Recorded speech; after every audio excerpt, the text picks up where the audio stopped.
할렐루야. 이 겨울 아침에 주일 예배를 참으로 사모해서 나온 간절한 심정으로 사모해 나온 모든 성도들 새 마음과 새 힘과 새 영을 부어주시기 바랍니다. 육체의 한계를 뛰어넘는 크신 은혜를 베풀어 주시기를 소망합니다.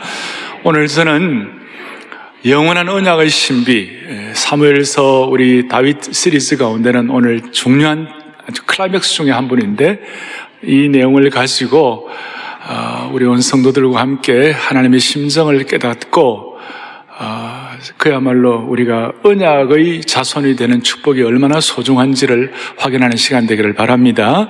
제가 그리스도인들 결혼식 주례를 하면서 자주 하는 말씀이 있습니다. 그리스도인의 결혼은 계약이 아니라 언약이다. 이 계약이란 것은 세상적인 용어이고 언약이란 것은 신앙적인 용어이다. 세상의 계약은 아침에 마음먹은 것도 상황과 환경이 바뀌면 저녁에 바뀌는 그런 조삼모사이지만 언약은 그리스도의 보혈의 피에 근거하신 것이기 때문에 변함이 없다. 아멘.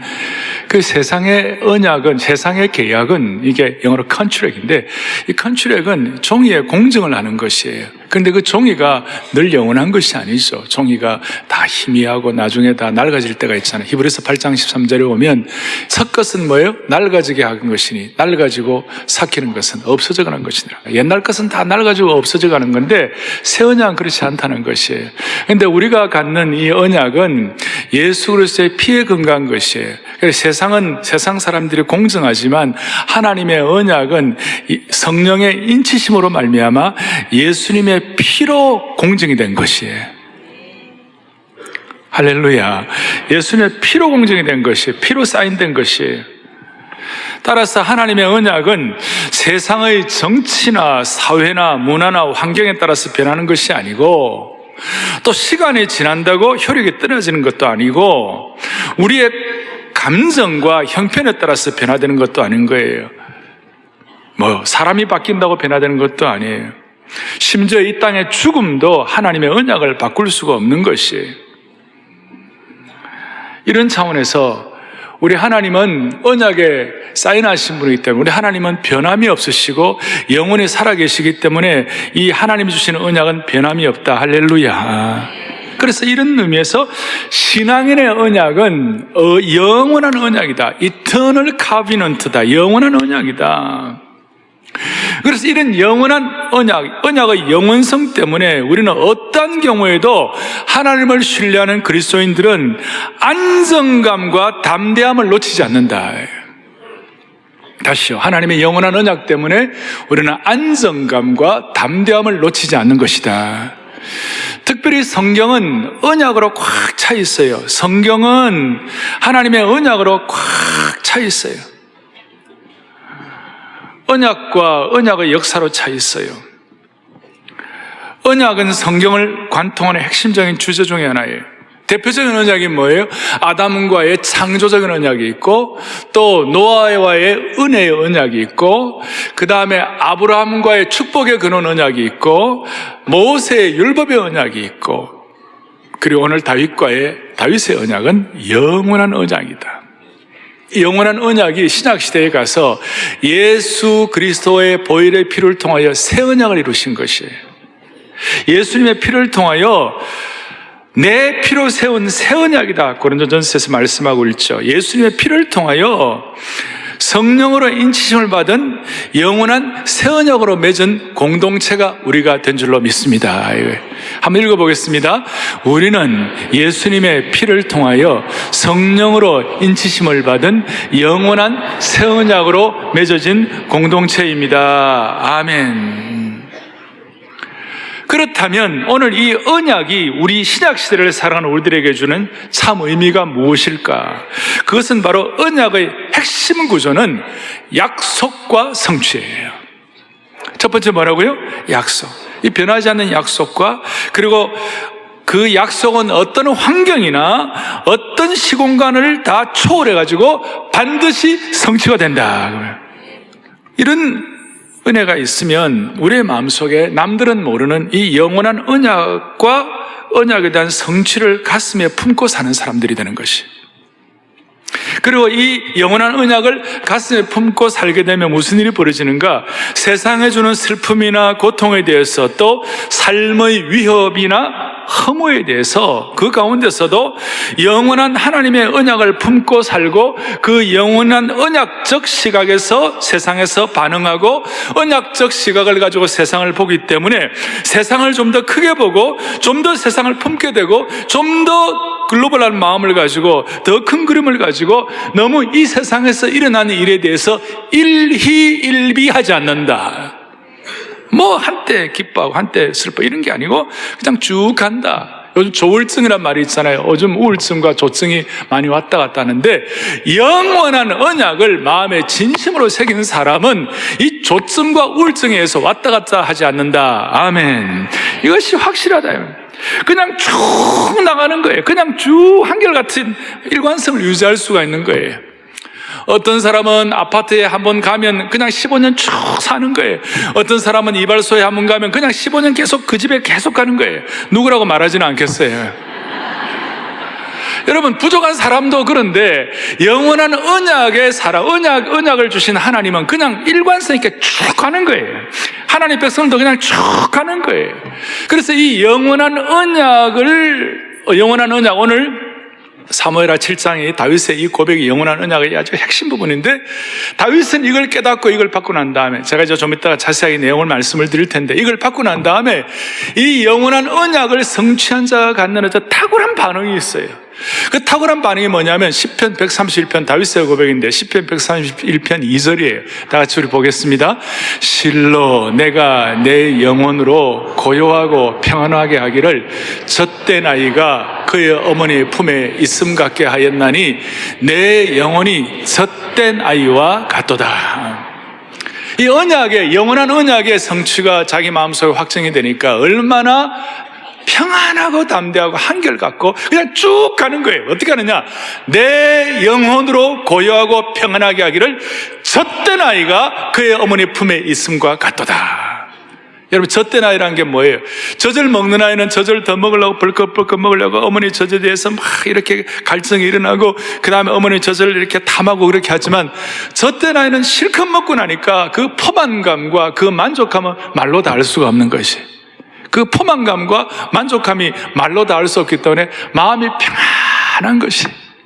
그래서 저는 오늘 우리 성도들에게, 이 예배를 참석한 모든 교우들, 우리 온 성도들에게 기도합니다. 하나님 아버지께서 여러분들 모두에게 젖된 아이의 평안함을 주시기를 바랍니다. 얼마나 좋은지요. 다윗이 이런 젖된 아이의 평온함을 갖게 된 이유가 무엇인가? 오늘 요절인데요, 7장 12절 뭐라고 말씀하는가? 7장 12절 다 같이 보겠습니다. 내 수완이 차서 내 조상들과 함께 누울 때에 내가 너 몸에서 날 내 씨를 내 뒤에서 세워 그의 나라를, 아멘, 그의 나라를 어떻게 하리라고요?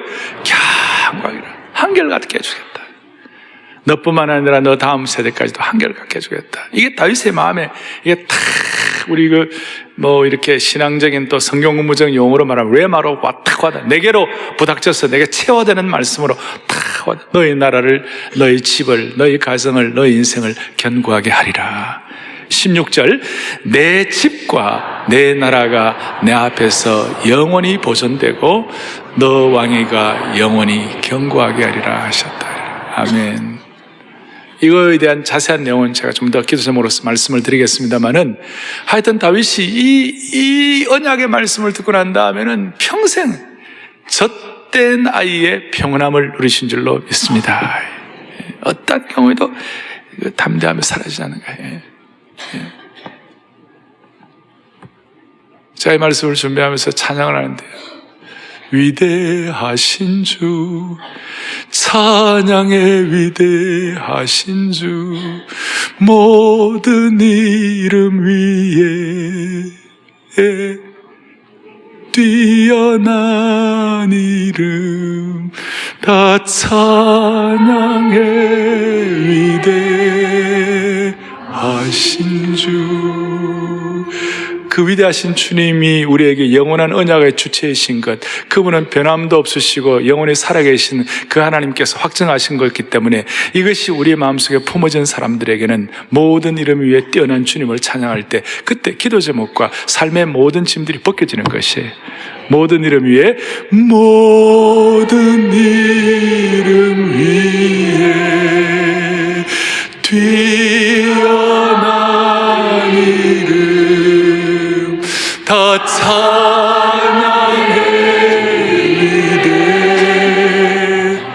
위대하신 주. 다시 한번, 모든 이름 위에 뛰어난 이름 다 찬양해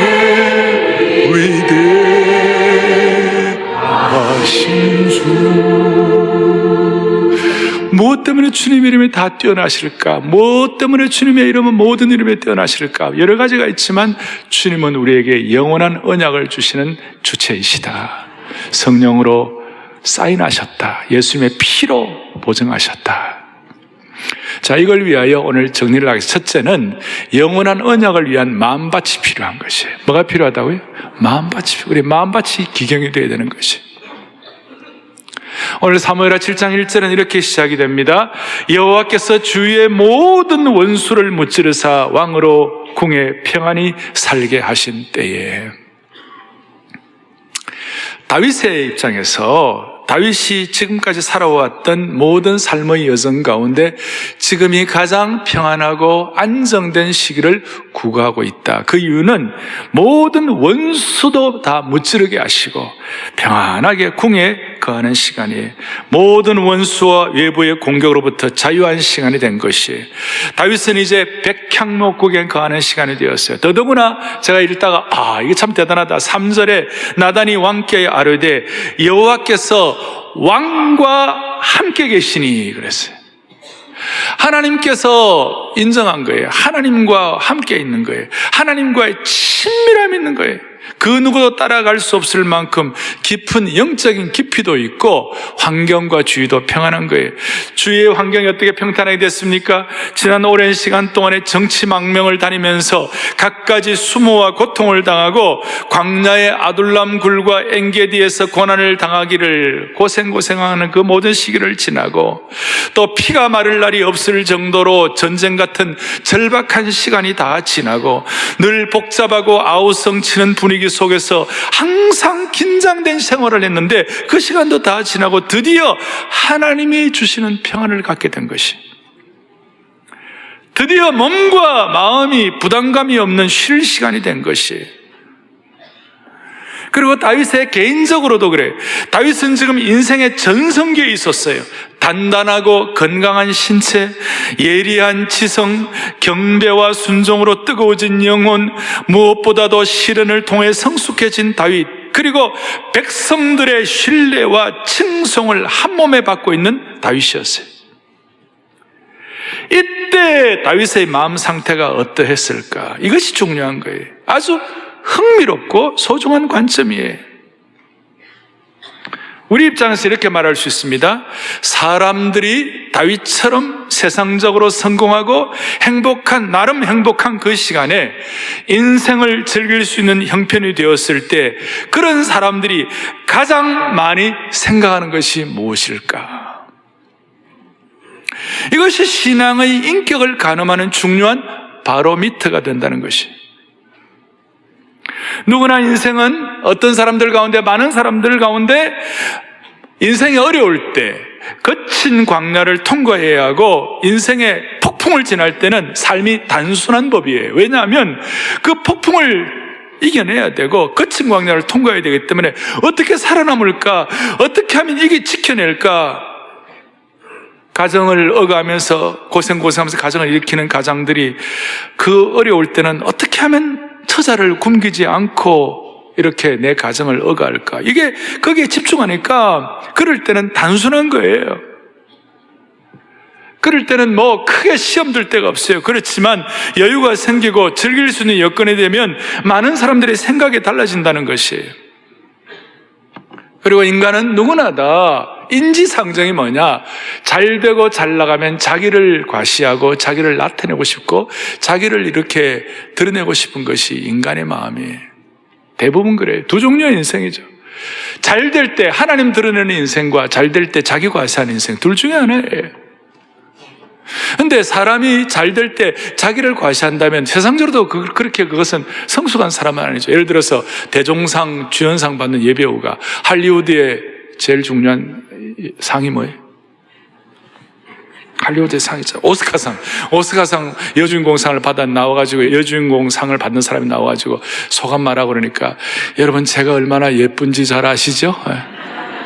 제가 얼마나 연기를 잘하는지 여러분 잘 아시죠? 여러분 그렇다면 그 사람이 아무리 연기를 잘하고 그 사람이 아무리 이쁘다 하더라도 그거는 그냥 아닌 거 아니에요? 그거는 좀 아니잖아요? 세상도 그럴진데 우리 하나님 앞에서 다윗처럼 모든 것이 평탄하고 안정되었을 때 우리의 마음밭이 어디가 있는가? 우리가 뭘 생각하는가? 우리가 항상 생각하는 집중하는 관심이 무엇일까? 우리 가운데 부모의 후광이나 좋은 집안에 태어나서 남들보다도 한 걸음 앞서서 성공한 분들이 있을 거예요. 상당히 평탄한 위치에 계신 분도 있을 거예요. 앞으로도 인생의 순풍을 걸어갈 그런 분도 있을 거예요. 이럴 때 어떻게 해야 할까? 그럴 때 나를 사로잡고 있는 내 관심사가 무엇일까? 대개 보통 사람들은 자기 과시하고 자기 나타낸다고 그랬어요. 이럴 때 다윗은 어떻게 했을까요? 다윗은 마음의 가책이랄까? 아니면 마음의 깊은 생각이라고 할까? 아니면 하나님에 대한 깊은 생각을 하게 되었어요. 그것이 뭐냐? 시편 116편 12절에 나온 뭉뚱그려진 다윗의 생각을 이렇게 표현하고 있어요. 잘 아세요. 다 같이 보죠. 내게 주신 모든 은혜를 내가 여호와께 무엇으로 보답할까? 아멘. 너무 놀라워요. 내게 주신 모든 은혜를 내가 무엇으로 보답할까? 오늘 이 내용은 삶의 폭풍이 있는 분들이라도 그 다음에 삶에 잘 대해가는 분들이라도 상관이 없이 이 마음을 한결같이 유지하면 하나님은 하나님의 신적 개입을 반드시 하시는 것이에요. 그걸 믿으셔야 돼요.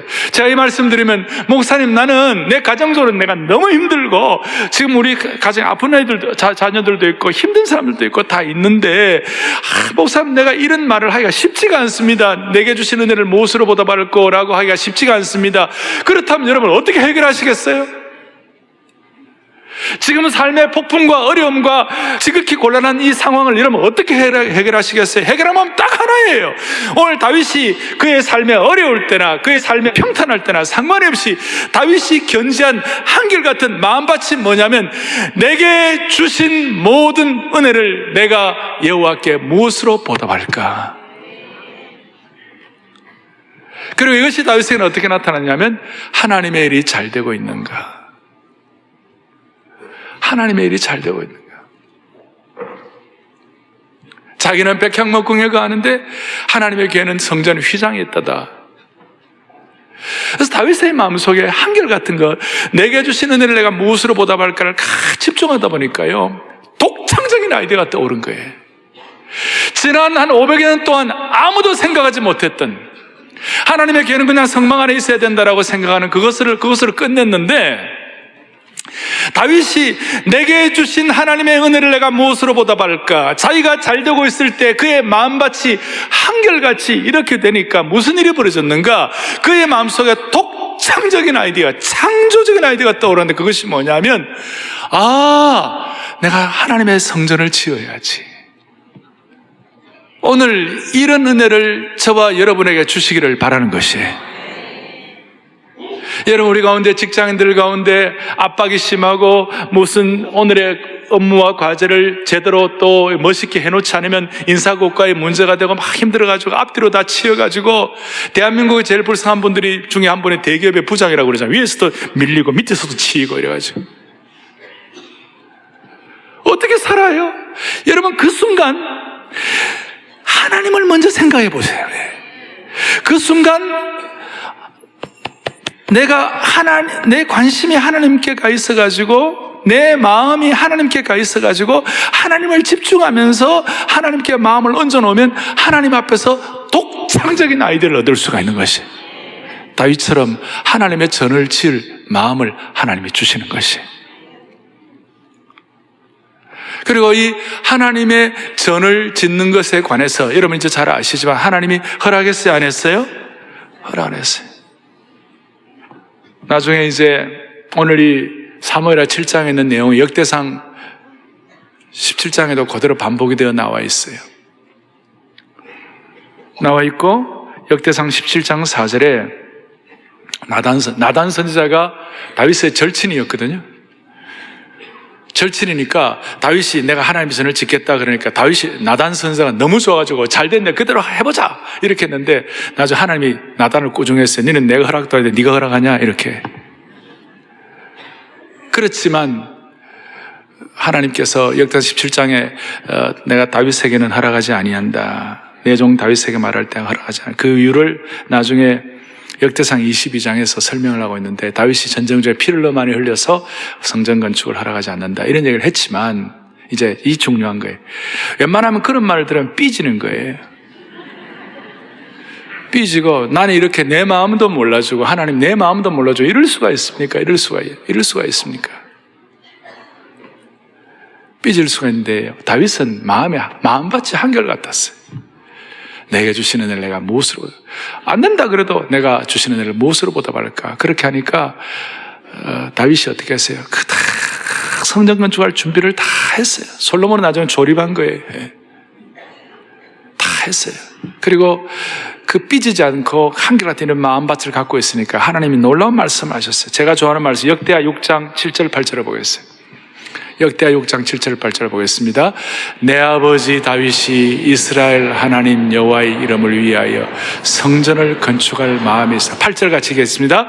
여호와께서 내 아버지 다윗에게 이르시되 너가 내 이름을 위하여 성전을 건축할 마음이 있으니 이 마음이 너에게 있는 것이 좋도다. 나는 저게 너무 좋은 거 있죠. 마음에 줄을 끄세요. 이 마음이 너에게 있는 것이 좋도다. 오늘 이 음성을 이 예배에 참석한 모든 교우들은 듣고 확증할 수 있기를 바랍니다. 교회 탄생 40주년을 앞에 놓고 우리가 하나님 나라에 비상을 하려고 하는데 먼저 우리 마음밭이 정리가 되어야 되는 것이에요. 다윗 같은 한결같은 마음을 주십시오. 이 은혜를 어떻게 보답할까? 삶의 폭풍과 고난 가운데서 다른 길이 없어요. 이 마음 가질 때에 하나님은 어떻게 하냐? 이 마음이 너에게 있는 것이 좋도다. 이 마음이 너에게 있는 것이 좋도다. 우리 주님 앞에 서는 그날까지 하나님 앞에서 우리 마음밭이 잘 기경되기를 바랍니다. 이 마음이 너에게 있는 것이 좋도다. 그럴 때 하나님께서 독창적인 아이들을 주셔가지고 하나님께서 하나님의 아이들을 통하여 하나님이 일하시는 것이에요. 그리고 삐지지 않고 한결같은 마음을 갖고 있으니까 하나님께서 어떻게 하시냐? 두 번째로 영원한 언약의 핵심을 다윗에게 허락해 주시는 것이에요. 영원한 언약의 신비한 핵심을 주신 거예요. 영원한 언약의 신비한 핵심.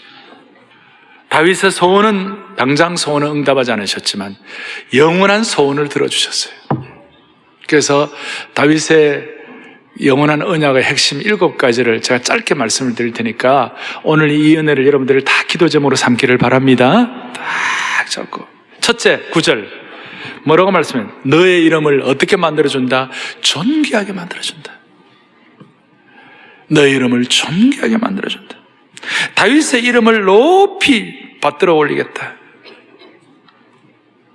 서구 사회는 지금도 수많은 사람들이 아들 낳으면 데이비드라고 다윗이라고 붙여요. 저는 우리 아들을 다윗으로 지으려 하다가 또 바세바하고 골치 때리면 어떻게 하나? 내가 거의 걱정이 돼가지고 다윗 사례를 못 붙였지만 그럼에도 불구하고 다윗이라는 이름이 얼마나 존귀한지.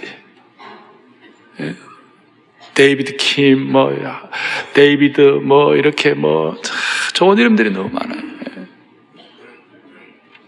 이름을 존귀하게 하겠다. 두 번째는 어떤 축복? 너에게 참 평화를 주겠다. 샬롬의 평강을 주겠다. 한평생 육신과 정서적인 샬롬의 평강을 주겠다. 할렐루야. 세 번째 어떤 언약을 주시는가? 11절 뒷부분에 여호와가 다윗을 위하여 집을 지으시겠다. 그리고 이 집은 단순한 집이 아니라 영원한 집을 지어주겠다. 성전, 눈에 보이는 성전 정도가 아니라 영원한 집을 지어주겠다. 할렐루야. 그리고 12절에 그의 죽음은 수 안에 차서, 그러니까 자연스럽고 그리고 복된 죽음을 맞이하게 해주겠다. 오늘 여러분들 그렇게 해주시기를 바랍니다. 당시의 왕들은 오래 못 살았어요. 왜냐하면 왕들이 갖는 수많은 결정들과 수많은 스트레스 때문에 다 빨리 죽었어요. 그런데 다윗은 그 수 안에 차서 다 풍성한. 다섯 번째는 어떤 축복이냐? 13절에 보니까 다윗 대신에 자식이 다윗의 자녀 솔로몬이 성전을 건축하겠다. 자녀의 축복이죠. 여섯 번째 14절 15절에 보니까 다윗의 후계자가 잘못한다 할지라도 사랑의 채찍질로 징계를 하더라도 사울왕 가문처럼 버리지는 않겠다. 내가 너를 결코 버리지 아니하리라. 그리고 일곱 번째, 가장 중요한 약속이, 이 일곱 번째 가장 중요한 약속은 뭐냐? 같이 읽어봅니다. 다윗의 집과 나라가 영원히 보존되고 그 다음에 다윗의 왕위를 영원히 견고하게 하겠다. 다윗의 집과 나라가 영원히 보존되고 다윗의 왕위를 영원히 견고하게 하겠다. 이게 너무 기가 막힌 말씀이에요. 실제로 다윗의 그 지니얼라지, 다윗의 혈통, 그리고 다윗의 피는, 그 씨는 한 400년밖에 못 갔어요. 그런데 이 다윗의 나라가 어떻게 영원히 보존되는가? 마태복음 1장 1절, 새로운 신약 시대가 펼쳐지면서 마태복음 1장 1절 다 같이 잘 알죠? 다 같이 봅니다. 아브라함과 다윗의 자손 예수 그리스도의 계보라 그랬어요. 예수 그리스도를 얘기할 때마다 힘들고 어려운 사람들이 눈을 뜨고 싶고, 그 다음에 나병으로 어려움을 겪는 사람들이 그냥 외친 것이 뭐냐면 다윗의 자손 예수여 그랬어요. 예수님, 우리에게 새 언약을 주시는 예수 그리스도를 다윗의 자손 예수 그리스도의 계보라. 어떤 유대인이 하나님, 예수님 모르는, 예수님 안 믿는 유대인이 마태복음 1장 1절 이거 읽다 그냥 그 자리에서 팍싹 거꾸러지면서 그렇구나, 예수 그리스도는 다윗의 자손이라. 그래서 깨졌다는 말이 있어요. 그리고 이 다윗의 자손 예수 그리스도는 오늘 힘들고 어려울 때마다 다윗의 자손 예수여라고 부르는 사람들에게 하나님께서는 하나님의 길을 열어주시는 것이에요. 그리고 성경 마지막 요한계시록 마지막 장은 22장 마지막 부분 중에 하나 22장 16절에 이와 같이 말씀하고 있어요. 함께 보겠습니다. 나 예수는 교회들을 위하여 내 사자를 보내어 이것들을 너에게 증언하게 하였노라. 그 다음에 나는 다윗의 뿌리요 자손이니 곧 광명한 새벽별이라 하시더라. 아멘. 너무너무 귀한 말씀이에요. 성경의 마지막 부분에 나는 다윗의 뿌리요 자손이니, 그러니까 다윗으로 하여금 다윗의 육신의 집 혹은 성전 건축 이런 것들은 올해 그러니까 시대를 다 끝나는 거지만 하나님께서 영원한 집을 지어서 보장해 주시겠다. 그리고 이 영원한 집은 예수 그리스도를 통하여 이어지는데 어떻게 하느냐? 다윗의 그 독창적인 아이들을 하나님이 기뻐하시고 하나님께서 은혜 주셔가지고 예수 그리스도가 우주적 성전이 되게 하시고 다윗의 자손인 예수님을 통하여 예수님 앞에 나오는 사람들은 누구나 다 은혜 받고 구원에 참여할 수 있도록 만들어주신 주님을 찬양합니다. 그렇게 하고 난 다음에 그 영원한 집에 관해서 바울이 깨닫고 난 다음 어떤 말씀을 하고 있느냐? 고린도전서 6장 19절 20절을 다 같이 보겠습니다. 6장 19절 같이 봅니다. 너희 몸은 너희가 하나님께로부터 받은 바 너희 가운데 계신 성령의 전인 줄 알지 못하느냐? 너희는 너희 자신의 것이 아니라 값으로 산 것이 되었으니 그런즉 너희 몸으로. 아멘. 다윗은 하나님의 집을 짓기를 원했습니다. 근데 하나님은 그것을 축복하시고 영원한 언약의 복을 내려 주셔서 다윗으로 하여금 영원한 집에 참여할 수 있도록, 그리고 예수 그리스도를 통하여 그 영원한 축복을 갖게 하시고, 그리고 예수를 믿는 모든 하나님의 신실한 종들을 일컬어서 너희는 성령의 전이다 그랬어요. 우리가 하나님의 집이라고 말하는 것이. 따라서 우리 자녀들이 한 생애를 살아가는 동안에 부모가 해줄 일은 뭐냐? 너희는 육신의 몸을 입고 우리 가정에 태어났지만 너희는 다윗의 언약을 계승하는 하나님의 영원한 성전이야. 너희는, 너희 몸은 하나님의 전이야. 너희 몸을 가지고 네 마음대로 살면 안 되고 하나님께 영광을 돌려야 돼. 군대를 갈 때도, 그 다음에 해외를 갈 때도, 부모와 떨어져서 어디를 갈 때라도 이렇게 하면요, 자녀들이 부모 눈치는 부모가 안 보더라도요, 함부로 나쁜 짓을 못해요. 그래서 앞으로 제가 부탁해요. 자녀들을 갈 때마다 자녀들에게 편지를 하나 주세요. 편지에다가 고전 6장 19절 이거 보고 잘 살아라 그래가지고 다 하고, 물론 그 안에 돈도 좀 넣어주시고 이렇게 해서 다 자녀에게 이 영원한 집을 관리하는 하나님의 신실한 종이 되는 것이. 자, 이런 내용을 여러분들에게 말씀을 드려요. 언약의, 영원한 언약의 신비한 핵심이에요. 오늘 이 내용을 가지고 여러분들이 하나님 앞에 초청받는 것이고, 오늘 여러분들이 하나님 앞에 마음을 여는 것이에요. 이사야가 늘 고백하는 것이 뭐냐면, 이런 마음을 가지고 있을 때 하나님 앞에서 어떤 초청을 받느냐. 이사야 55장 1절을 보겠습니다. 이렇게 나와 있어요. 오라 너희 목마른 자들아 물로 나오라. 돈 없는 자들아 오라. 너희는 와서 사 먹되 돈 없이 값 없이 와서 포도주와 젖을 사라. 인생의 새로운 길을 열고 목마름의 갈증을 해결하라. 저때 나의 행복이 없으면 하나님 앞에서 간절히 사모해가지고 이 은혜를 받아 누리라 그랬어요. 오늘 주님이 우리를 초청하시는 줄로 믿습니다. 그런데 55장 2절, 특별히 3절 보세요. 55장 3절 시작. 너희는 귀를 기울이고 내게로 나와 들으라. 그리하면 너희의 영혼이 살리라. 내가 너희를 위하여 영원한 언약을 맺으리니 곧 다윗에게 허락한 확실한 은혜니라. 아멘. 저는 저걸 읽으면서 마음이, 그렇구나 주님. 지금까지 내가 알지만 주님이 부르시고 주님이 초청하시고 수고하고 무거운 짐진 자들아 다 내게로 할 때 내가 마음을 열고 주님 앞에 나가 주님을 영접하고 감사한 일이지만, 오늘 이 영원한 언약에 대한 말씀을 준비하면서 제게 깨닫게 하신 하나님의 음성, 그것이 뭐냐? 사랑의 교회 모든 성도들이여, 이 말씀을 듣는 모든 주의 백성들이여, 하나님의 예수 그리스도의 피로 언약을 맺은 주의 백성들에게는 하나님이 주시는 축복인 것이 뭐냐면 영원한 언약의 백성이 되는 것이다. 그리고 영원한 언약의 백성들은 늘 하나님 앞에 나아갈 수 있고 귀를 기울이고 포도주와 젖을 사고 하나님의 초청에 응할 수 있는데, 그 모든 초청을 응하게 된 근원이 뭐냐? 다윗에게 허락한 확실한 은혜, 영원한 언약의 은혜를 주신 줄로 믿습니다.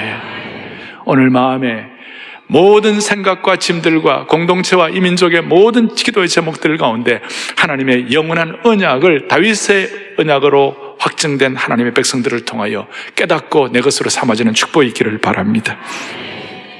너무나 너무 귀한 말씀이에요. 마지막 적용 어떻게 할 것인가? 이 말씀을 어떻게 할 것인가? 영원한 언약의 적용은 영원한 언약을 다음 세대에 계승하는 것이에요. 다윗에게도 계속해서 다윗은 다음 세대 계승. 여러분, 다윗은 사울 시대에 무너진 왕국과 무너진 하나님의 영광을 다시 세우고 계승시켰어요. 그리고 다윗이 있음으로 말미암아 이스라엘 통일왕국의 기초가 마련되었고 다 정리가 된 거예요.